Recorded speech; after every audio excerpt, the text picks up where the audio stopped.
In this recording of Widow Wisdom and Wealth, you're going to hear from just little old me. It is a recording. It's pretty much, I say at the very end, a stream of thought, a stream of consciousness, but one that's really important because 13 years into widowhood, God, I haven't nailed it yet.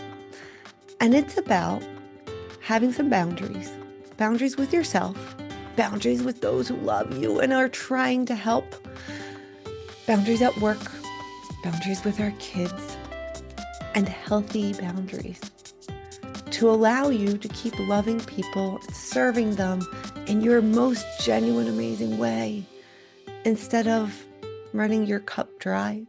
Is that the phrase? I always mess up those phrases. The short one. Lean in, and I hope it resonates with you.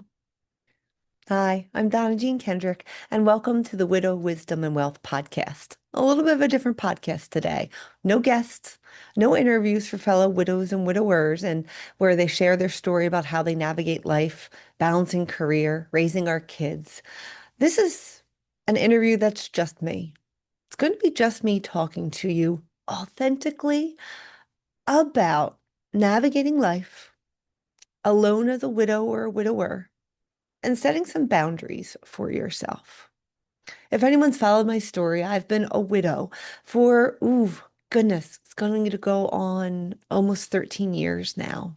My husband, Greg, in 2013, took his own life when our kids were 8 and 11 and 12. And in the years since then, kind of flipped my career upside down on its head, raised my kids to young adulthood, got remarried, blended families. And yeah, life has been busy and life has been amazing. And I've leaned into my community. That's half the reason why I have my practice here right into town that Greg and I moved to just a few months before he passed away, a town that I now call home, and the surrounding communities. It's been amazing with the extended family that I've grown between my late husband's family, my new husband's family, his family from his late ex-wife, and how they support my stepkids moving forward. I've been really lucky. But at the same time, it's been a shared skill set between us all to really navigate life in respect, in boundaries. And I can't say I've always done it well. And I can't say that the people outside of my world have done it well. I think we've all gotten some text from a friend in the middle of the night, probably around 2 a.m., and you jump to it to help them. And the next day you are exhausted at work. But hey, people have taken our phone call too. And so when I say boundaries, it's not a bad thing. I believe that boundaries allow me to love other people.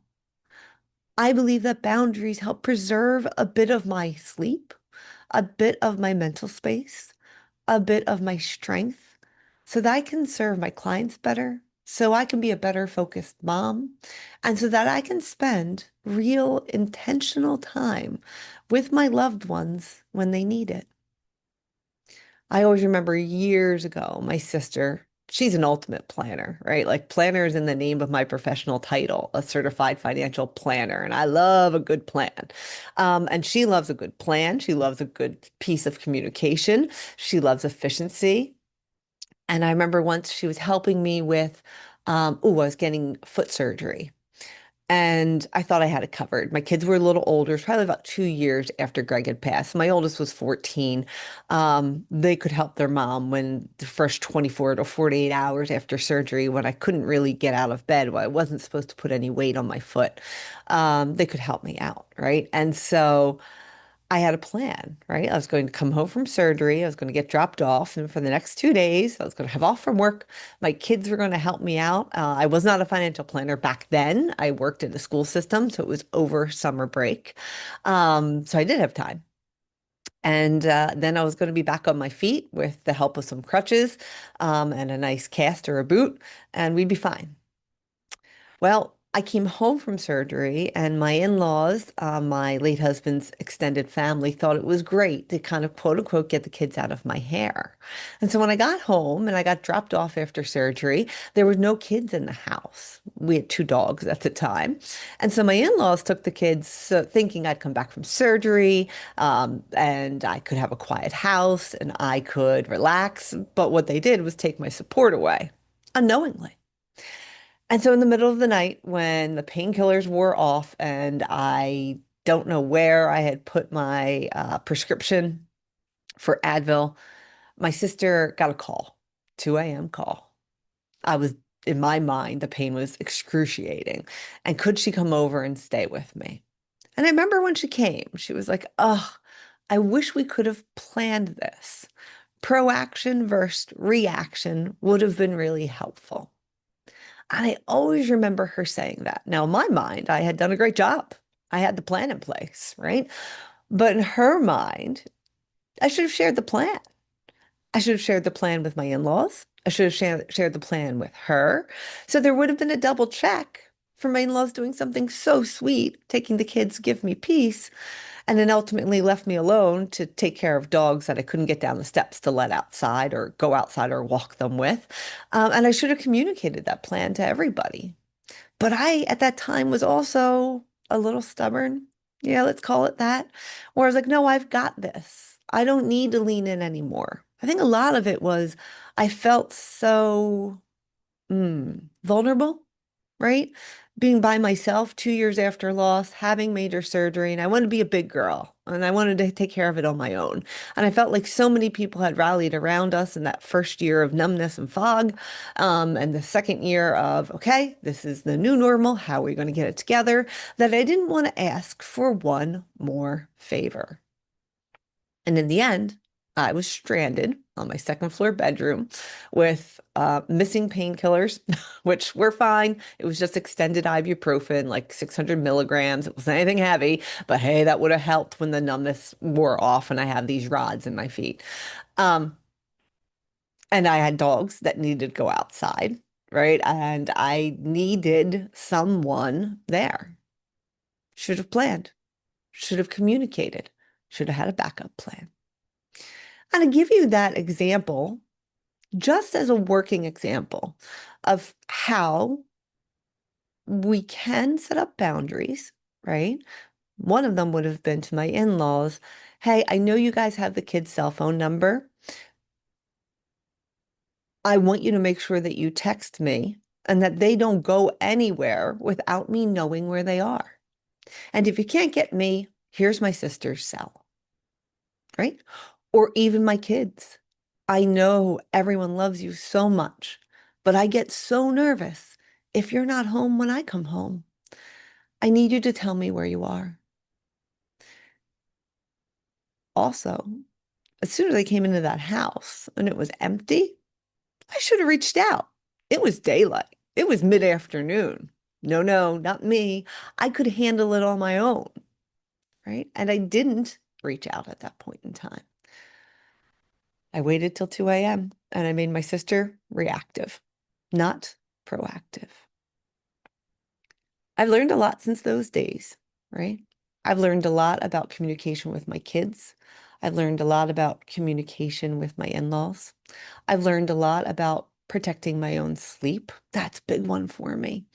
I will tell you right now, I have the luck of being remarried. From 10 p.m. until 4 a.m., my phone forwards to my husband's phone. Because there's one thing Donna Jean needs, it's a good night's sleep so I can function well at work. And just knowing that I didn't have to be awake for one of those late night phone calls from my kids or from people that I owe a favor to, but that he's got it because we have different schedules, we have different work requirements, we have different sleep needs, really helped me with being healthy and communicated to all of my kids, don't even try calling me at 10. I'm not available. Call Jim. And I had to put technology in place to make sure that happened because even after I say it to my kids and my besties, is that respected? Nope. Some of them are night shift nurses. So all of a sudden, 11 p.m. is like middle of the day for them. They're going to send a text, even a funny emoji, right? Boundaries are communicating what you need. Boundaries are communicating expectations. We have an open door at our house. You can stop by anytime. But sometimes it's the only time we have a quiet house. My husband and I have 6 kids from 14 to 24, 15 to 24. One had a birthday. It's rare to have a quiet time in the house. So, open door policy. But if you could text before you stop by and give us at least a half hour, that way we can make sure the dogs are all under wraps. We can make sure that we're home. We can make sure that we're available. That would be great. Boundaries don't have to be a negative thing. They don't have to be set in stone rules. I'm going to put boundaries in place. I'm going to announce it to everywhere. No, it's understanding what are non-negotiables in your life. What do you need to be the best you and advocating for yourself? I love when someone stops by unexpected and gives me a text 15 or 20 minutes beforehand so that I can, let me think, put the dogs away, maybe spray the house because it smells like dogs, right? Tell my husband, ooh, can you run down and get some snacks? I would love to sit on the porch and talk to Kelly. This makes my experience with you dropping by my house so much better. How did Jim and I negotiate that? Because we like being popular. We like having people stop by. Well, we have a little cabinet which has unexpected visitors, some adult beverages, some snacks, right? Some Lysol wipes very quickly so you can wipe down that bathroom. Remember, 6 kids. You have someone come downstairs in the downstairs bathroom, you don't know what that looks like. Someone could have just run in from football practice. Someone could have had a late night, my 21-year-olds, right? Like you want to make sure that you have your best foot forward or it doesn't make me comfortable for that impromptu visit. So yeah, so we have our little emergency cabinet where we can clean things up lickety split. And the two of us, Jim and I, know what we're doing. One's outside wiping off the table on the picnic table, one's taking care of the dog, one's double checking the bathroom, one's finding snacks. Done, right? So we kind of made a system to let us enjoy an impromptu visit. I know this is another weird example, but I think it's important. It's important for our widows that are out there, and it's important for our widowers who are trying to keep it afloat, understanding the new household values, understanding how to navigate the household, understanding how to navigate finances on their own, understanding how to be quote unquote the mom and the dad to kids, understanding what it means to miss some opportunities in our kids' school lives because we have to work. And how do we lean into our community to say, I can't see little JoJo's flute rehearsal or flute practice or flute presentation at 1 p.m. on a Thursday. Can you go for me? I'd love to have them feel supported. When we're in widowhood, sometimes it's hard to ask. Sometimes it's hard to lean in. We have to get out of our own way. We have to have boundaries for ourselves too. Stopping that negative thought, making sure that we're taking time, not just for ourselves, but for who we are as humans. You know what I mean? Taking care of that inner person, that inner mindset, often neglected because we are just running full steam ahead to try to keep afloat. Little random, but I want you to lean into you. I want you to set some great boundaries for yourself.